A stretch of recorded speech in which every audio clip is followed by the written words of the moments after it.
Hey you guys, it's Brit. Today we're here to talk about everyone's favorite menace dad challenge podcast. If you're interested in hearing my thoughts on a recent post that he put on his community page, please keep watching.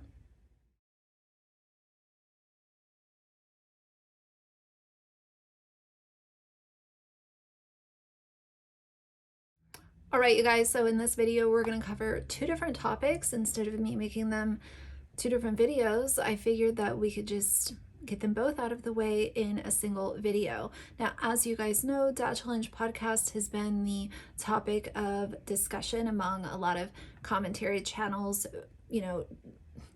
Unfortunately, it's small commentary channels. I really wish that a bigger platform would discuss some of his hypocrisies and the danger that he's putting some fellow YouTubers in. Everything from the dogging to the bullying to the harassment to the going real life. And it would just be nice to see some larger creators speak their mind on this, but obviously you can't police what someone else is going to talk about or what they're not going to talk about. But I do think that it would speak volume because it's just not right what's happening with him, and he continues to get worse as the days go by.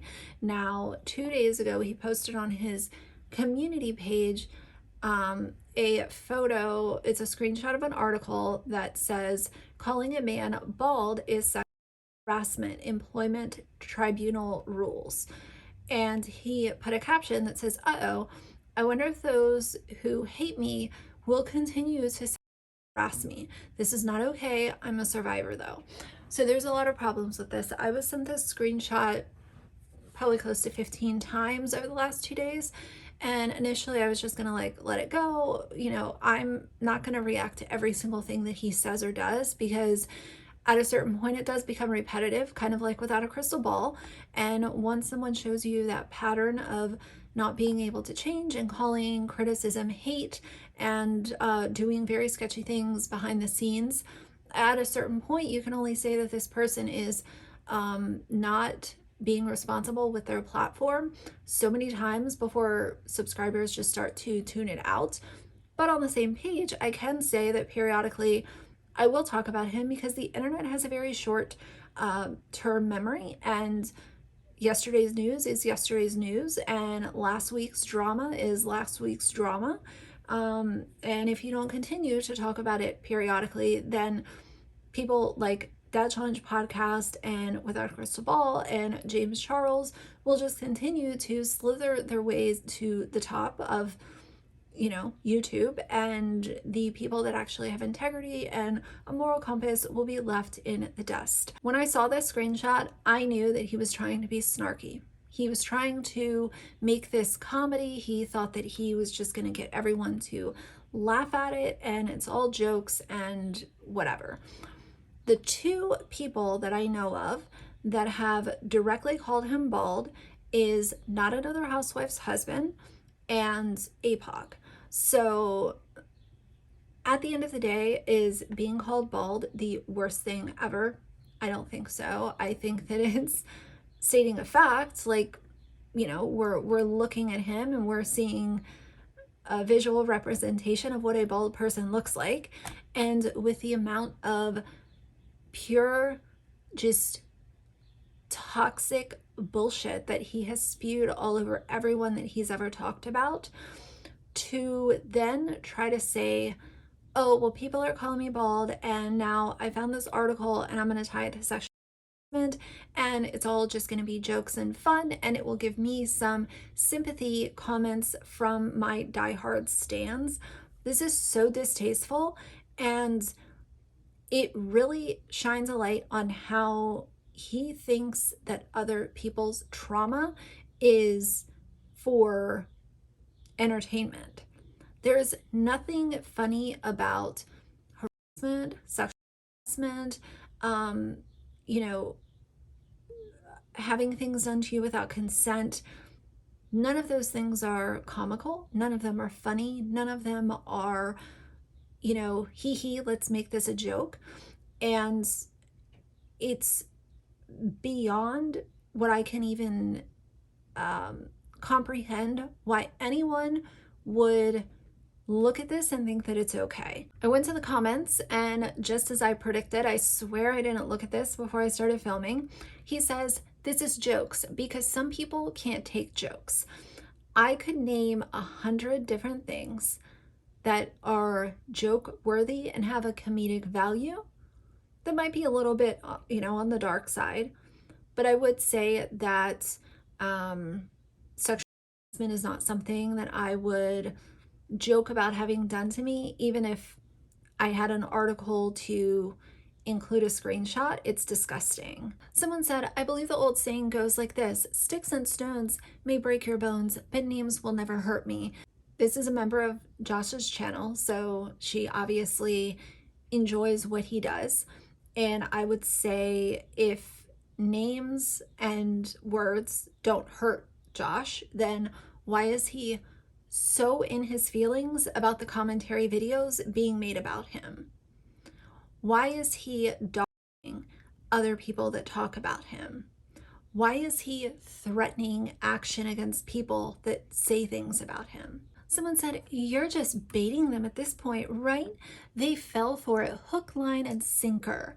And he responded and said, haha, yup. So gross. I believe that this was in really bad taste, and I think that Josh is kind of going down the path that Love Meg is going down, where he's at the point, instead of listening to the criticism that he's receiving, he's just going to veil it all as hate and detractors, and everyone is jealous and obsessed with him, instead of actually being able to have enough self-awareness to remove himself from the situation for 5 seconds to say, why are all of these people coming out and giving me criticism right now? This is not a coincidence. There's been probably over 150 videos made about this guy now. Most of them have been over the last 3 months. There is a reason why people are talking about him. It's not because anyone's bored. It's not because people are obsessed or jealous. Frankly, I don't see what there is to be jealous of when it comes to him. And that's just me being completely real with you guys. If he had any redeeming qualities or anything to be jealous of, then I'd be the first one to say, hey, I wish I had that in my life. And that's just not the case. So this, again, really, really bad taste. I think there's a time and a place for these kinds of jokes to be inserted into your content. And right now, I think is the absolute worst time for Josh to make a mockery of sexual harassment and utilize this article that he came across as a deflection point, because as we're seeing, it's just jokes, and the article was real, but I made a joke out of it. And then to finish off the post and say that he's a survivor, it's just completely out of line, and it's disgusting. He is making a mockery of the entire situation, and I don't think that this was a bad joke. I think that it was just him exposing the lack of just morals that he has, and it's completely disgusting. So the second thing that I want to talk about is his reaction to Kyra's video showing her adult device collection. I have to be careful with the words that I say on YouTube, but I'm sure you guys understand where I'm going with this. Kyra is recently broken up from her boyfriend, Oscar. She is going on this, adventure of finding herself. She's in her mid-20s, and she is bringing her viewers along for the ride. Family should watch this video. Yeah, nobody ever should watch this video. Nobody on Earth. Maybe you should say Earth. Aliens don't watch this. Everybody don't watch this.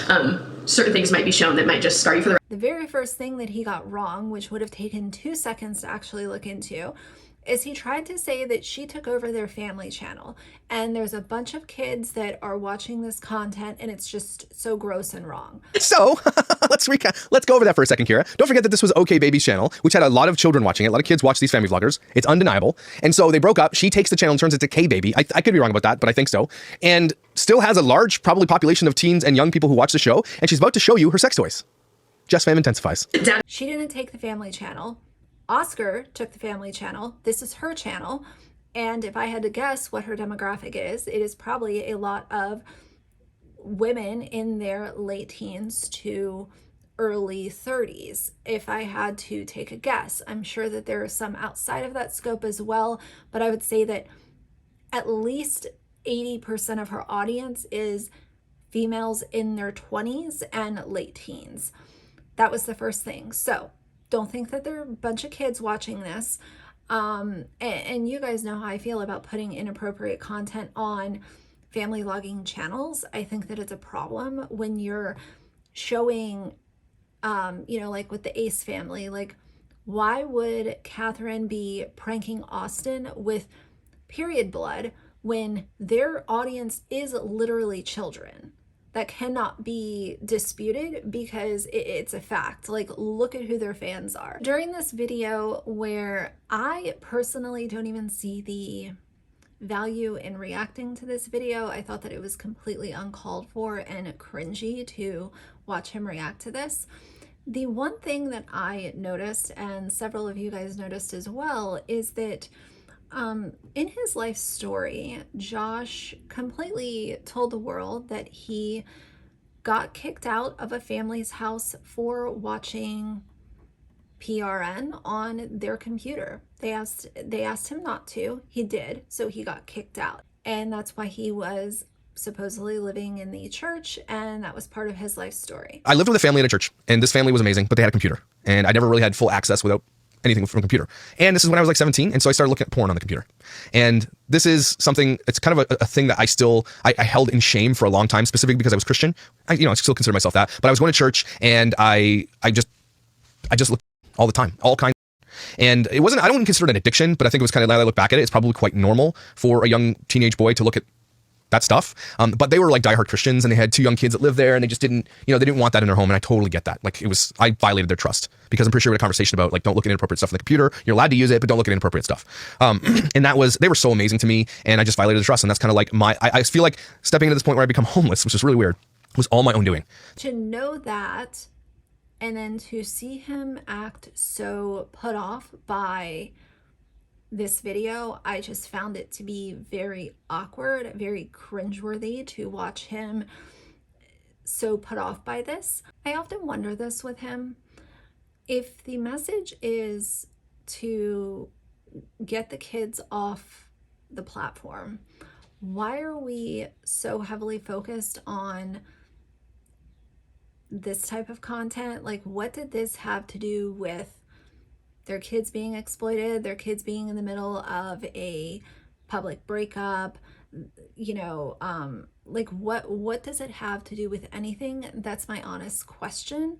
And if he is so put off and so just grossed out by anyone that has sex, I don't know what to tell you. I think it's pretty clear what he's doing here. He's just doing anything that will get the clicks and views. And it's comical to me at this point, considering that he just early on wanted to shit all over drama channels and tea channels and, put himself up on a pedestal like he was for the kids. And now you look at this content and he's reacting to a mommy vlogger who has adult toys. What is the value in this content? It is so clear to me to see that it's for clicks and views, and it just has no for me, everything that has unfolded over the last 8 to 9 months with him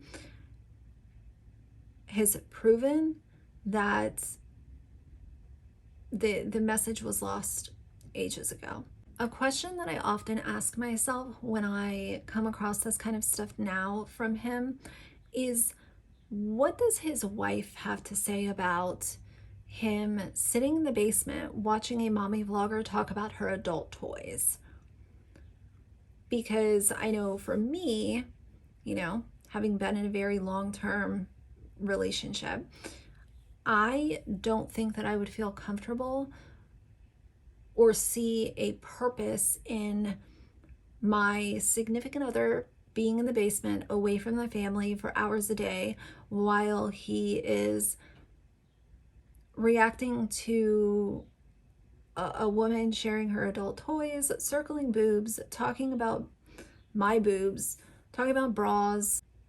To me, it's very, very awkward. And maybe she just checks out and doesn't pay it any mind. But he talks a lot about how embarrassing some content could be for these kids when they get older. And something that I constantly go back to is, what are his kids going to think about his content when they get older? Because I can guarantee you, if my dad was doing what he's done, I would be mortified and embarrassed. And to know that he was doing this instead of spending time with us.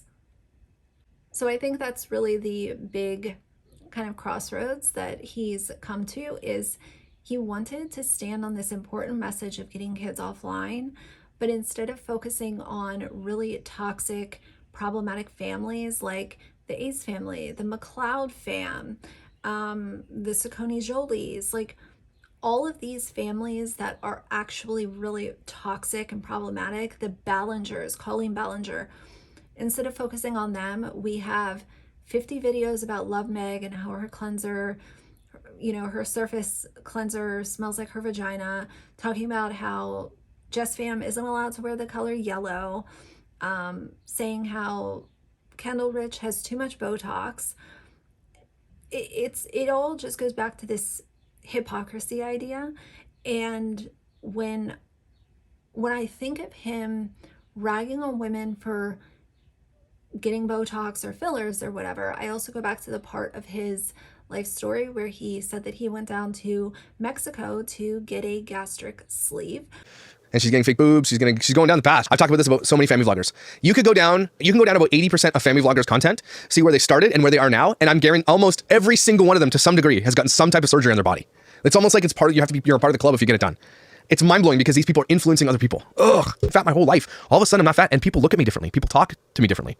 Like you are viewed differently when you walk into a place no one's ever met you. You are viewed differently. Girls start looking at you. Okay, that never happened to me before. Okay, people treat you differently when you're skinny than you're fat. He also talks about how after that, women would pay attention to him and people would respect him more.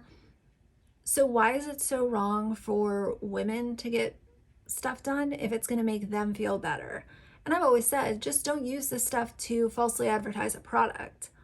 So I don't know. I just think the guy is a massive hypocrite. And once in a while, do I have an opinion that's a little petty and, you know, whatever? I do, but at the same time, we're talking about the king of petty, we're talking about the king of hypocrisy, and we're talking about the king of all his shit snowballing and continuing to get worse by the day. So that's why creators are talking about it. If you are interested, go do your own research, go look at his life story, go look at other videos from other creators. There is a reason why so many people are talking about him. So either way, for now, if you like the video, please leave a like and a comment. And if you'd like to see more from me in the future, please subscribe. I'll see you guys soon. Bye.